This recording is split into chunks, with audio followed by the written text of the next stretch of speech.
Okay, so we got something in the shop. It's actually a Hyster S50FT, and this one, I think this is the Spectrum 2, if I'm not mistaken, or 3 system for the fuel. But it's got the Mazda, I think this is a 2.2. Yeah, it's a 2.2 liter Mazda. So a complaint from the customer is it would be hard to start sometimes, and even if it starts, sometimes it would die, and then when you snap the throttle or you go from a higher RPM and drop it down, it would always die. So let's try to verify that. Right now I got my vacuum gauge hooked up just to see the general health of the engine itself. Okay, cranking it. Okay, so off the bat, oh, died right away. Okay, so what I'm trying to do is I'm going to increase the RPM a bit once I get it started. Okay, increasing the RPM.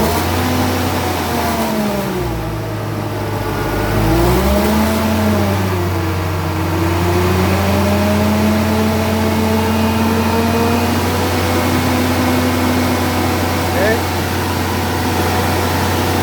Slowly letting off.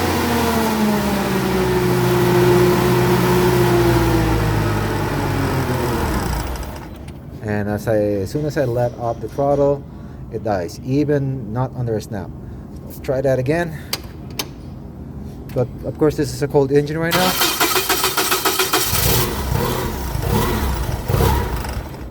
One thing and then dies.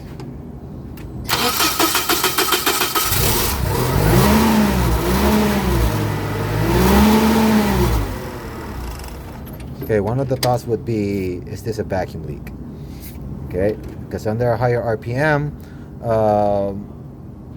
I don't think it's going to be a fuel related issue just quite yet. No, not in fuel supply, because if I rev it up,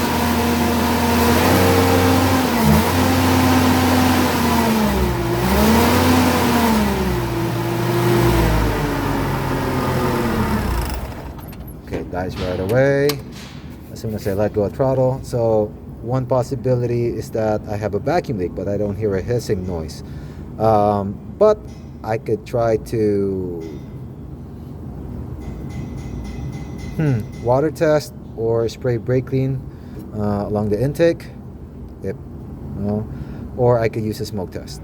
So different way we can go about this, but I guess we'll try the smoke test first. Okay, trying to test for a vacuum leak. So we have the smoke machine, and we're hooking up to the intake snorkel to the mixer, right? And so far so good.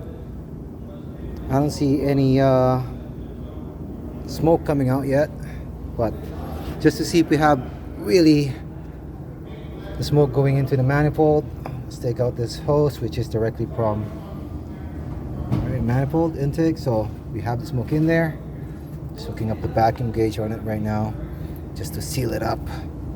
Okay, now we're looking for smoke somewhere along the intake. And right now I've had this hooked up for a while now and I don't see any.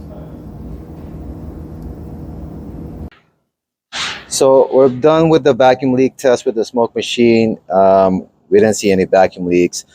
Something that produces that symptom that it would kill the engine or make it run bad, really bad at idle, it's going to be somewhat of a massive vacuum leak, but we didn't see that, right? But now, I said earlier in the video that I'm not looking at fuel supply yet.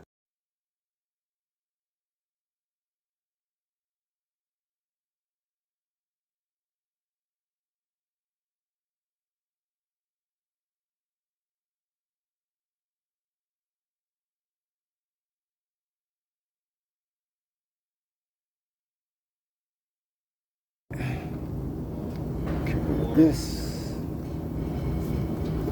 ooh, that is like stiff in there. What the hell is that? So diaphragm doesn't really look that bad, but what the hell is this? I don't think that's supposed to be there though.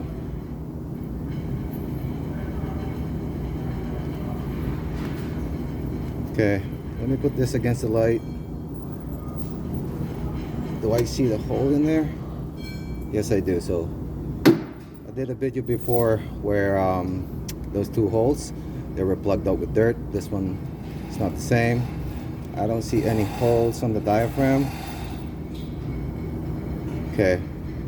One thing I noticed though is this is not supposed to be there. I don't know what this is. I don't know what it's for. Alright. And like I said, when I pulled this out, it seems kind of stiff. It's not able to freely move. Could this be the cause of that? Well, we're gonna put it back in without this.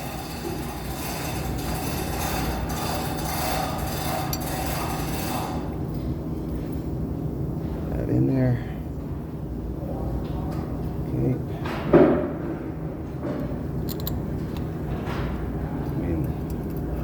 I know what that ring was for.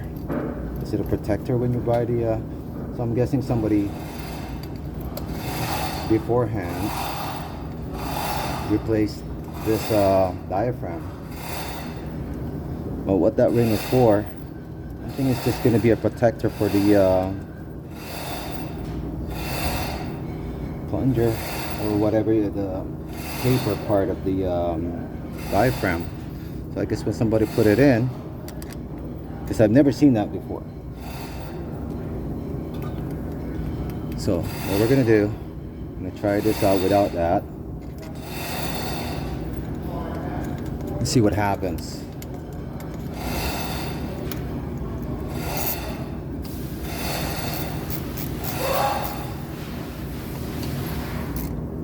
So on this unit, from what I understand, is that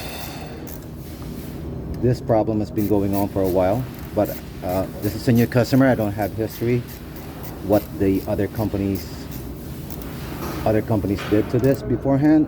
So I know what they said was they replaced a lot of parts on this. Map sensors new, the regulators new, throttle motor has been replaced, and from what I gather, I think they also tried to replace the ECM and didn't fix this. So so let's see. I'm gonna do the same thing. I'm gonna try to zoom you in. All right, try to look at that diaphragm.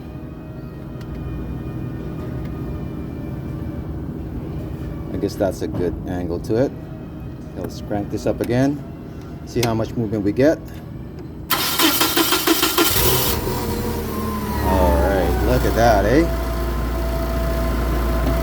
You saw the difference in the movement. Let's try to rev it up now.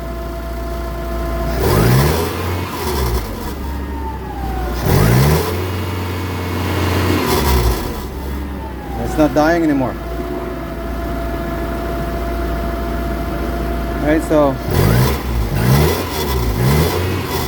no more hunting, and let's try to do this again.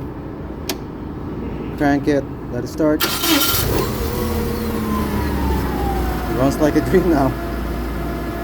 Wow. Okay, so because of that broken piece that we found when we took out the diaphragm, I know I put in the diaphragm without that ring and it started working fine, but I still decided to order the brand new mixer because on the parts manual you couldn't really see. They don't have a blown apart parts diagram to show each and every piece. It just shows it as a whole mixer.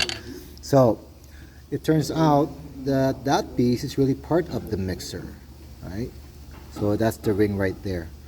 Okay, so although the taking out that ring worked, you know, I'd rather put in a new mixer with that ring. Now I don't really know what the purpose of that ring is for, but I know that when it got broken in half, it made the diaphragm stick and it wasn't going up freely. Okay, so at this point right now, we put in the new mixer and everything runs great. So this one really now, we're gonna call this one a fix.